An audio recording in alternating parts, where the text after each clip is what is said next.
Sinabi for one ni Attorney Torreon na hindi daw sila. So sino hanggang ngayon? Wala pang nagki-claim ng authorship nitong magaling na video nila ng panay fake news naman. Bakit ayaw nilang aminin o angkinin? Dahil di tulad nga namin na kompleto ang mga resibo kay Michael at sa lahat ng aming mga witness, lahat ng resibo para sa investigasyon ay kompleto kami. Hindi tulad nila na wala silang mapatunayan dahil panay kasinungalingan ang video nila. Ako po si Michael Maurilio, si alias Rene. Una po sa lahat, hindi po ako binayaran, pinilit, tinakot or kinidnap ng Kingdom o ang kampo ni Pastor Apollo C. Kibuloy. Wala po akong katotohanan yung mga claims ni Senador Risa sa kanyang press con. Wala po ako sa pader ng Kingdom.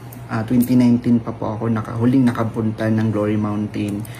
Ito lamang ay pamamaraan ni Senador Risa upang ako ay makuha ulit at patahimikin. Kusa po akong lumabas upang sabihin yung katotohanan. Handa po akong maglabas ng mga ebidensya, kaukulang ebidensya, papatunay na si Senador Risa ang pasimuno sa mga paninira kay Pastor Apollo Kibuloy. At handa po akong sa anumang mga legal na proseso. Senador Risa, hindi ako nag-text ng anuman sa'yo. Wag mo na akong gamitin sa mga kasinungalingan mo. Kaya nga na ako, nasusuka ako sa'yo. Titindigan ko yung mga sinabi ko sa video na ginawa ko.